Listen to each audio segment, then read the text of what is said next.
ভাইরা, আপনারা নিজেদের ইসলামকে কর্তন করে নিজেদের নাকে খত দিয়ে আমেরিকার কাছে, ইন্ডিয়ার কাছে বেচাকিনি হয়ে গেলেন শুধু ক্ষমতার জন্য, ইসলামকে বিক্রি করলেন।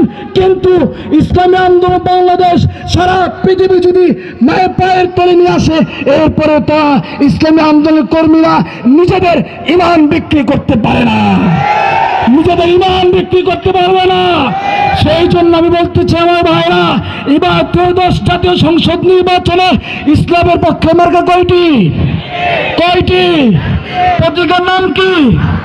মার্কা ছাড়া আর সেই মার্কা এবার যাবে সংসদতে, আর নুনবাইয়ের, আর চৌহালিতে, আর বেলকুচিতে, ইনায়তপুরে, বেলকুচি ইনায়তপুর চৌহালির মাটি ও মানুষের নেতা, বেলকুচি ইনায়তপুর চৌহালির জনগণ এবার করেছে পণ, আগামী ত্রয়োদশ জাতীয় সংসদ নির্বাচনে আমাদের প্রাণপ্রিয় নেতা নূর নবী ভাইকে ভোট দিয়ে পাঠাবে সংসদ ভবন। চিল্লা বলো ঠিক কিনা? ওমা তাওফীক ইল্লা বিল্লাহ।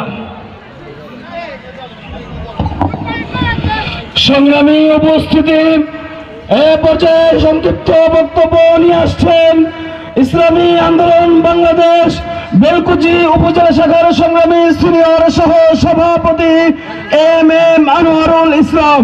বক্তব্য নিয়ে আসছেন এম আনোয়ারুল ইসলাম।